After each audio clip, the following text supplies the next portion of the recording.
Your body is not broken. That dip in desire you've been feeling since you crossed 50 WOM, the mornings where the spark just isn't there, the moments where your mind says yes, but your body shrugs, it is almost never the thing you secretly fear it is. And by the end of this video, you're going to understand the one hidden mechanism behind it that almost no one talks about because it's not your age, it's not just getting older, and it's definitely not the end of the road. Stay with me because I'm going to save the single most important piece for last. And once you see it, you can't unsee it. I'm not a doctor. I run an education channel for men who are tired of being told to just accept the decline. I've spent years reading the research and talking to men in their 50s, 60s, even 70s who got their fire back. And what I've learned is that low libido after 50 is rarely one big problem. It's usually three smaller problems stacking on top of each other: blood flow, hormones, and lifestyle. Pull on any one of those threads and things start to improve. Pull on all three, and men are often shocked at how much of their old self comes back. Let's start with the one that surprises men the most, because it has almost nothing to do with what's between your ears and everything to do with what's flowing through your body. Blood flow. Desire, real, physical desire, depends on healthy circulation. After 50, the inner lining of your blood vessels, a delicate layer called the endothelium, starts to lose some of its flexibility. That lining is responsible for producing nitric oxide, a tiny molecule that tells your blood vessels to relax and open up. When nitric oxide drops, vessels stay tight, circulation slows, and everything downstream gets quieter, including desire and performance. Here's the part that should give you hope. The same blood vessels that feed your heart feed the rest of you. So the things that support your circulation as a whole tend to support vitality specifically.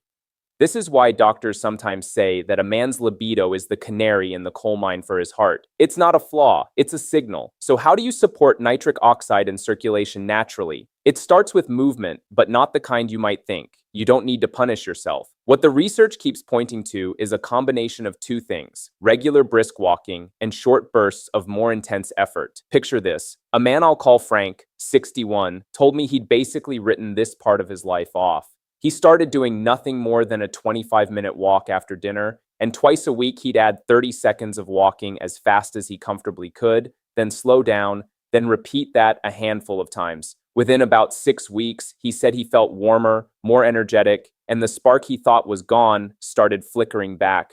That's circulation waking up. Certain foods may help too. Leafy greens and beets are naturally rich in the raw materials your body uses to make nitric oxide, and that's why they keep showing up in the conversation around vitality. Now let's talk about the second thread, the one everybody blames first and understands least.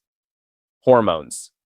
Yes, testosterone tends to decline gradually as men age, somewhere around 1% a year on average, after 30 or 40. But here's what gets missed. For most men over 50, the bigger problem isn't that the body stopped making testosterone. It's that everyday life is actively suppressing it. And that's actually good news because suppression can be lifted. Think of your hormones like a thermostat. Your brain is constantly reading signals from your body and deciding how much to produce. When those signals say this man is safe, rested, well-fed, and not under constant threat, production tends to stay healthy. When the signals say this man is stressed, sleep-deprived, inflamed, and exhausted, the body quietly turns the dial down.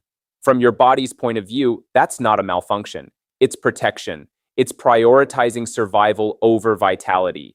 The trouble is, modern life keeps that alarm ringing all day long. The biggest hormone disruptor I see in men over 50 is poor sleep. And I don't mean the number of hours alone, I mean the quality. A huge portion of your natural testosterone production happens during deep sleep in the early hours of the morning. If you're waking up 4 times a night, snoring heavily, or dragging yourself out of bed unrested, you may be cutting that production short night after night. One thing worth paying attention to here is breathing during sleep. A lot of men over 50 have undiagnosed issues where their breathing gets interrupted at night, and it quietly wrecks both their sleep and their hormones. If your partner tells you that you stop breathing or gasp in your sleep, that's a conversation worth having with a professional. It's one of the most overlooked levers there is. The second hormone disruptor is belly fat. And this one's a vicious cycle that I want you to understand clearly because understanding it is how you break it. Fat tissue around your midsection isn't just sitting there, it's biologically active. It produces an enzyme that converts testosterone into estrogen. So the more weight you carry around your middle, the more of your own testosterone gets converted away, which lowers your drive, lowers your energy, makes it harder to build muscle, and makes it easier to gain even more fat. Round and round it goes. The way you break the cycle isn't a crash diet. It's protein and strength.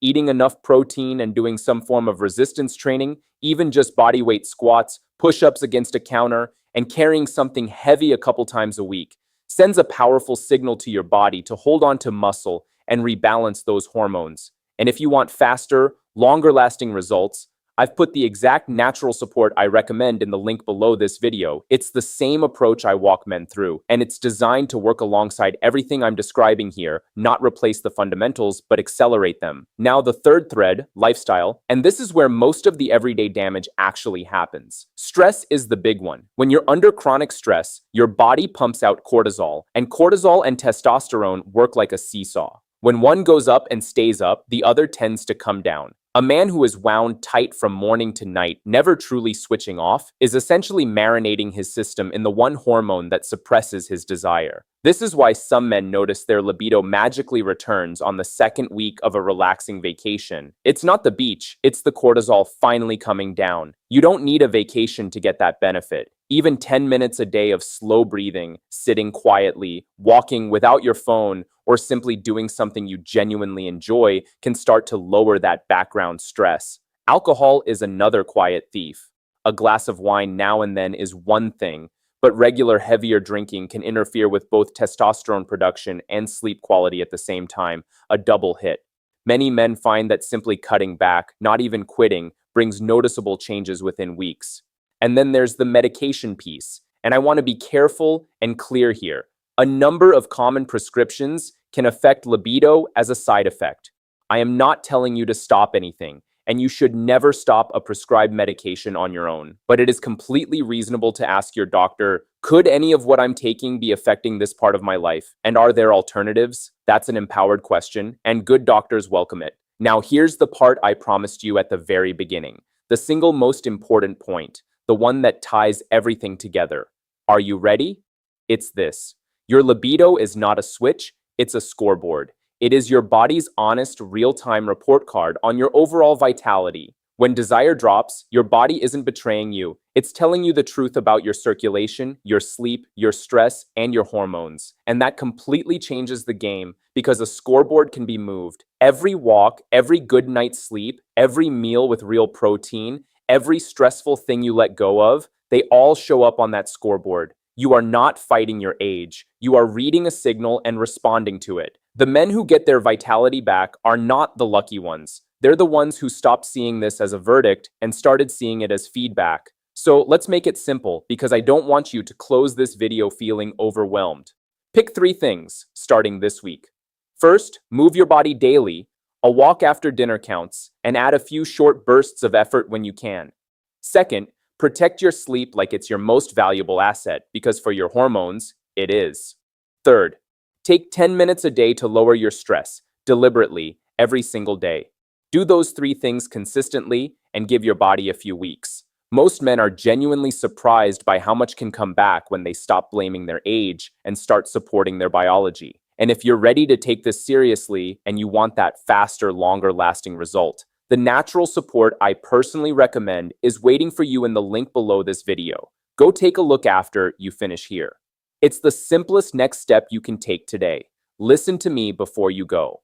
The dip you've been feeling is not the final chapter, it is a message, and now you know how to read it. You have more control over your energy, your strength, and your vitality than anyone ever told you. So start small, stay consistent, and give yourself the same patience you'd give a good friend. Your best, most vital years are not behind you. For a lot of men, they're just waiting on the other side of a few simple changes. I'm proud of you for taking the first step by being here. Now go take the next one. And remember, this is general education to help you ask better questions and take better care of yourself. It is not medical advice, and it doesn't replace a conversation with your own doctor.